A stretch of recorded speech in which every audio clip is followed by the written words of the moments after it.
そう。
なんぞトゲな感じは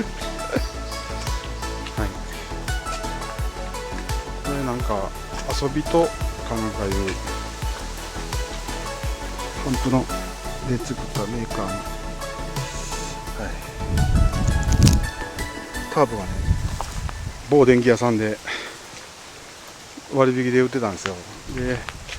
何も知らずとりあえず1枚で買って1枚だけ1個だけ置いてあったから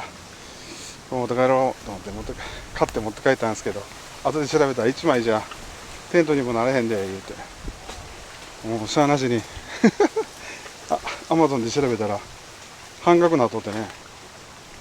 ついついまた2つポチって3枚買ってしまいました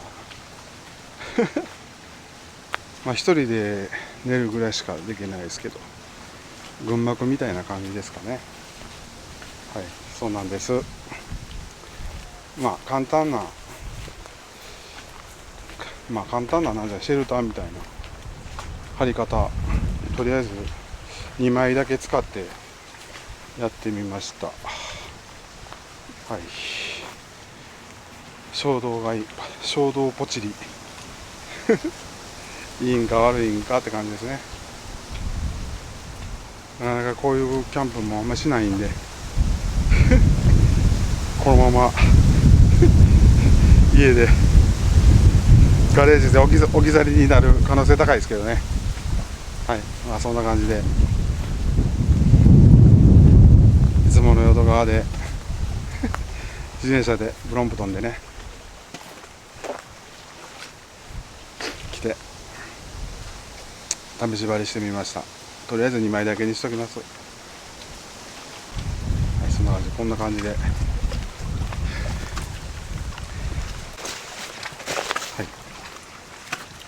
なんとかいうやつ何だかな、バーディー33、タープとか忍者タープとかのパークワークスさんか買ったんですね。でブロンプトンのこのシートの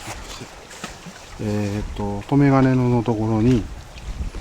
こういったそのプラスチックの水道のパイプを買ってきて、ここで固定して肩かけるところに